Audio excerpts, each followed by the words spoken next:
Hi families, இன்னைக்கு நம்ம எங்கள் வீட்டில் நைட் டிஃபன் வந்து பன்னீர் பட்டர் மசாலா வித் கோதுமை தோசை. அதை நாங்கள் எப்படி செஞ்சோம் அப்படின்றத வாங்க வீடியோக்குள்ளே போய் பார்க்கலாம். இந்த வீடியோ உங்களுக்கு பிடிச்சிருந்தா லைக் பன்னீர் பட்டர் மசாலா செய்யறதுக்கு பொருள் பார்த்துடலாம்.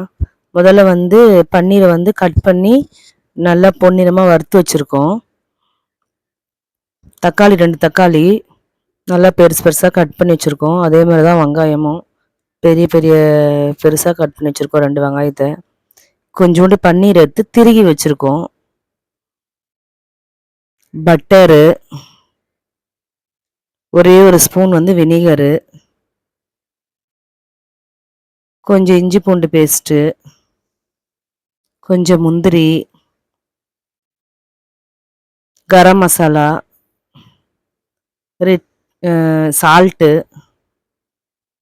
ரெட் சில்லி, சுகரு, ஆயிலு, பட்டை, ஏலக்காய், லவங்கம், கொஞ்சம் கஸ்தூரி மேத்தி.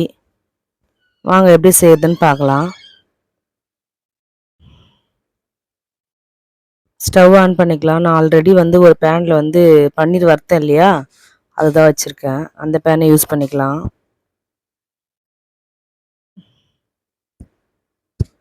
கொஞ்சம் பட்டர் போட்டுக்கலாம்.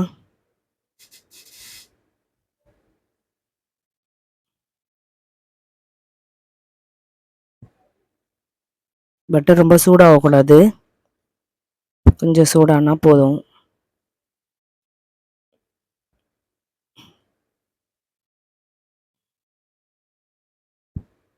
வெங்காயம் போட்டுக்கலாம்.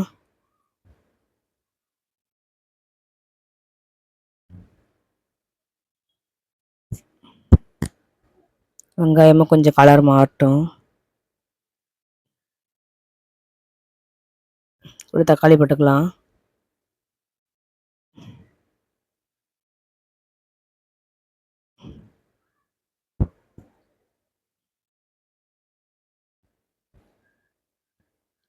கொஞ்சம் கலர் மாறினோன்னு இஞ்சி பூண்டு பேஸ்ட் போட்டுக்கலாம்.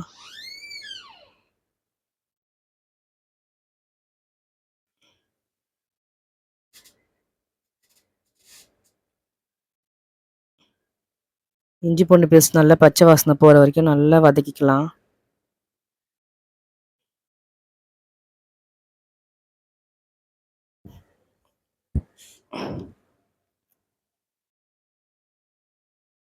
நல்லா வதங்கட்டும். இப்போ முந்திரி போட்டுக்கலாம்.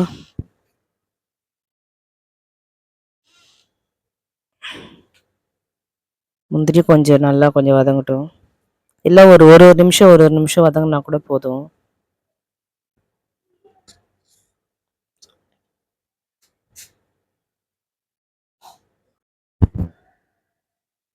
நல்லா வதக்கிக்கலாம் கொஞ்சமாக.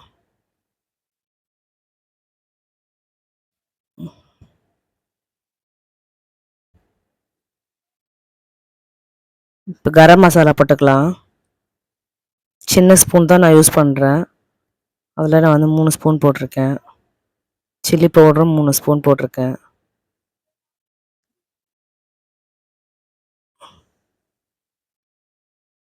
சுகர் 2 ஸ்பூன் போட்டிருக்கேன்.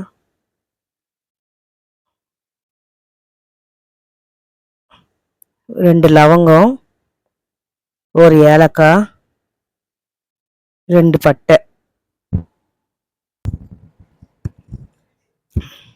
அதையே கொஞ்சம் வதக்கிக்கலாம்.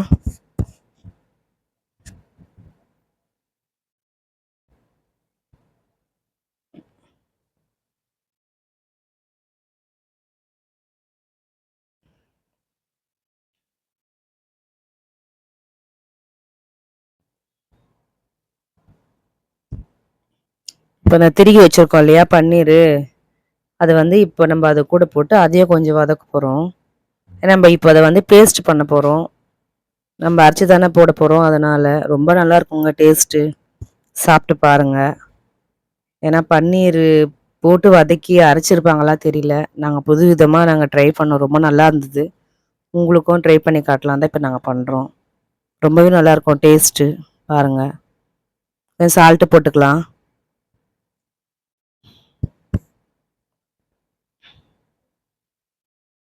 அது கூடயே கொஞ்சம் தண்ணி ஊற்றிக்கலாம்.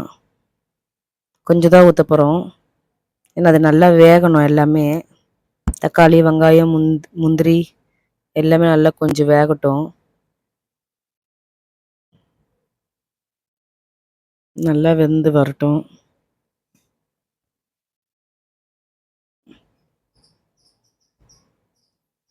பாருங்கள், இந்த ஸ்டேஜுக்கு தான் வரணும். நல்லா சுண்டிடுச்சு பாருங்கள்.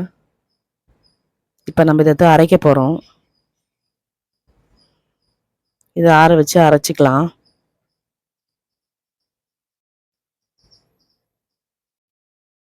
பார்த்தீங்களா, இப்படி தான் இருக்கணும் பேஸ்ட்டு. நல்லா நைஸாக அரைச்சிக்கணும். வாங்க, இதை இப்போ நம்ம தாளிச்சிக்கலாம். ஃபேன் சூடாயிடுச்சு. இது கூட கொஞ்சம் பட்டர் போட்டுக்க போகிறோம்.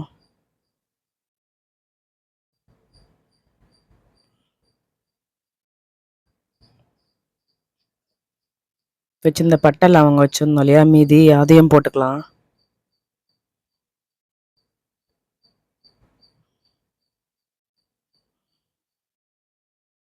பட்டை லவங்கம் நல்லா பொரிஞ்ச உடனேயுமே நம்ம அந்த பேஸ்ட் எடுத்து ஊற்ற போகிறோம்.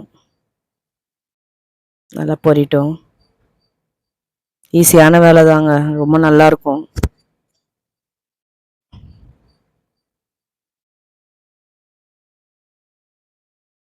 இந்த பேஸ்ட்டை ஊற்றி நல்லா கலர்றோம்.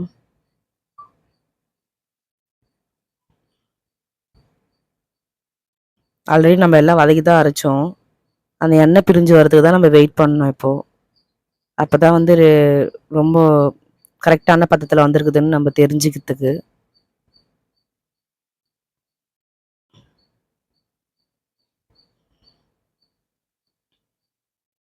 இப்போ தான் போட்டோம் இல்லையா, அதனால கொஞ்சம் நல்லா கொஞ்சம் கொதி வரட்டும்.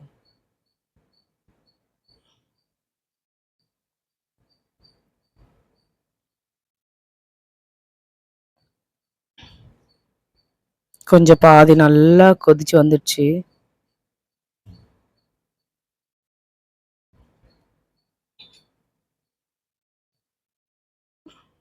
இந்த ஸ்டேஜில் நம்ம நல்லா இன்னும் கொஞ்சமாக அதில் கொஞ்சம் தண்ணி ஊற்றி நம்ம கொஞ்சமாக போட்டிருக்கோம். ஏன்னா ரொம்ப ரொம்ப கெட்டியாகவும் இருக்கக்கூடாது. முந்திரி இல்லையா, ரொம்ப கெட்டியாகும். அதனால் நல்லா கிளறிக்கலாம்.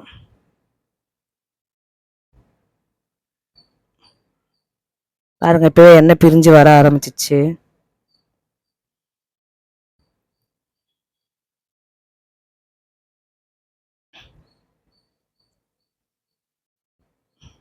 நாலா பக்கமும் நல்லா சுண்ட ஆரம்பிச்சிச்சு. இப்போ நம்ம வந்து கஸ்தூரி மேத்தி போட்டுக்கலாம். அதில்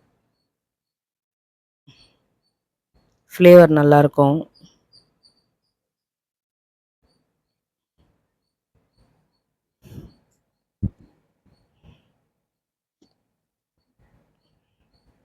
எல்லாம் சிம்லேயே வச்சு பண்ணணுங்க. சிம்ல வச்சா தான் இப்போ நம்மளுக்கு பாருங்க எண்ணெய் நல்லா பிரிஞ்சு வர ஆரம்பிச்சிச்சு. இந்த சைடு நம்ம பன்னீர் போட்டுக்கலாம். நல்லா பன்னீர் போட்டு நல்லா கலரி விடலாம். பன்னீர் வந்து கொஞ்சம் மொறுமொறுன்னு இருக்கும் இல்லையா, நம்ம வறுத்தோம் இல்லையா, இப்போ கொஞ்சம் சாஃப்டாக வரத்துக்கு நல்ல நல்ல சிம்மில் வச்சுக்கணும். சிம்மில் வச்சு பார்க்கலாம். பாருங்கள், ரெடி ஆயிடுச்சு.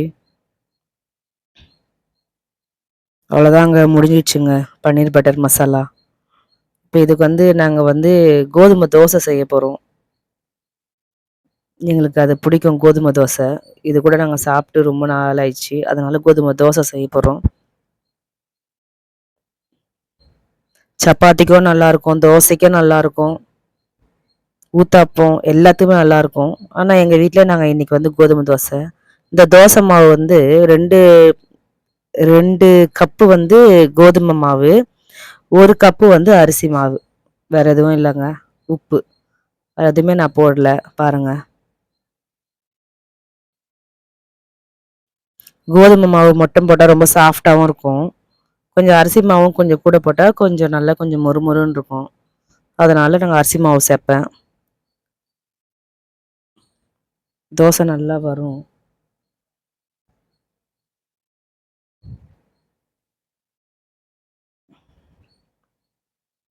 தோசை நல்லா வெந்து வந்தோடனே நம்ம ஆயில் விட்டுக்கலாம் அதில்.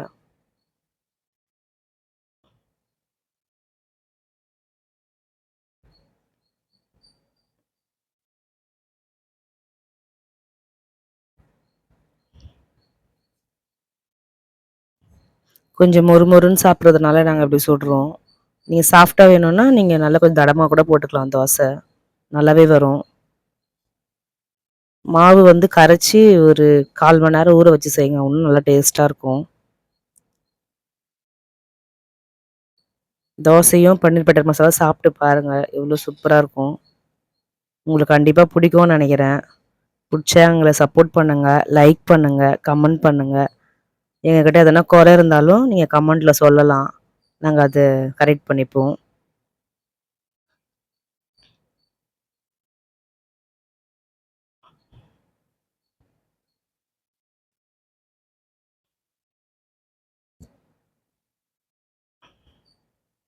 அவ்வளோதாங்க, தோசையும் ரெடி ஆயிடுச்சு. பன்னீர் பட்டர் மசாலாவும் ரெடி ஆயிடுச்சு.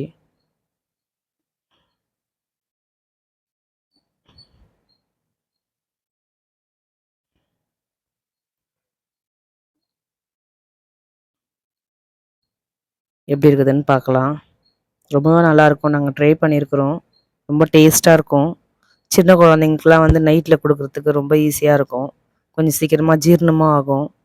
அதனால் நீங்கள் ட்ரை பண்ணி பாருங்கள். நீங்களும் சாப்பிட்டு பாருங்கள் எப்படி இருக்குதுன்னு. இந்த இந்த வீடியோ உங்களுக்கு பிடிச்சிருந்தா எங்களை லைக் பண்ணுங்கள், கமெண்ட் பண்ணுங்கள். எங்களுக்கு ரொம்ப சப்போர்ட் பண்ணுங்கள்.